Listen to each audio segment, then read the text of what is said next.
Досым, сен несін айтасың? Кешегіде мен бір досым бар эле, бизге ушунчалык акыл насаатын айтат эле, анан адамдардын арасында жүрүм туруму баягындай өтө жөнөкөй, өтө жоош, бизге мындай айтканда мейлинки болуп көрүнөт да.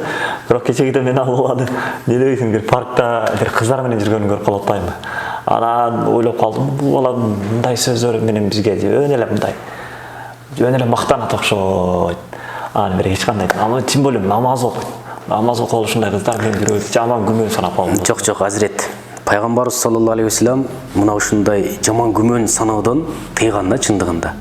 Анткени пайгамбарыбыздын учурунда да мына ушундай күмөн саноолор болгондо пайгамбарыбыз чындыгында аларды тыйып өз ордуна салган эле. Туура айтасың. Менин бул сүйлөгөн сөзүм, бул сага айткан сөздөрүм өтө туура эмес, жаман ыплас сөздөрдүн бири экендигин баарыбыз эле жакшы билебиз. Анткени пайгамбарыбыз саллаллаху алейхи вассалам жаман күмөндөн сактангыла, албетте жаман күмөн саноо жалгандардын эң жаманы.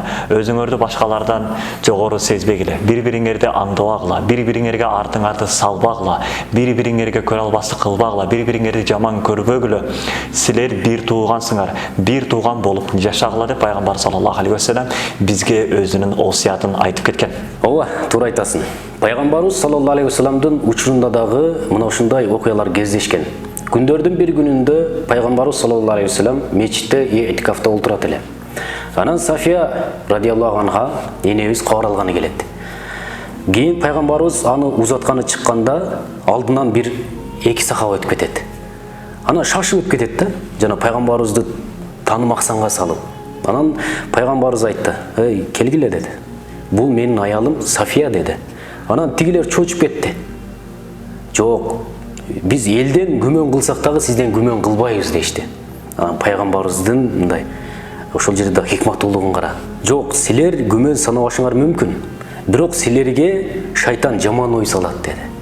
Ал кайсыл аял менен жүрөт деп мындай жаман ой келиши мүмкүн. Муну силерге шайтан салат деди. Анткени шайтан күрөө тамырдан дагы жакын деди. Ооба, чынында шайтан биздин эң чоң душманыбыз. Ал бизге ар кандай ойлорду салышы мүмкүн. Биз мына ошондуктан биз шайтандын коо амалдарына азгырылбаш үчүн ар дайым жакшы ойдо болууга аракет кылышыбыз керек.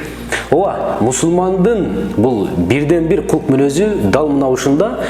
Жакшы нерсе көрөбү, жаман нерсе көрөбү, бул жакшы ойдо болушу керек. Сен анын кандай экенин биле албайсың. Же сен ал менен 3 күн сапарда болдуңбу?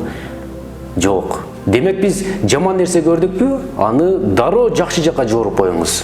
Бул мусулмандын эң бир милдеттеринен бирөөсү. Ассаламу алейкум ва рахматуллахи ва баракатух.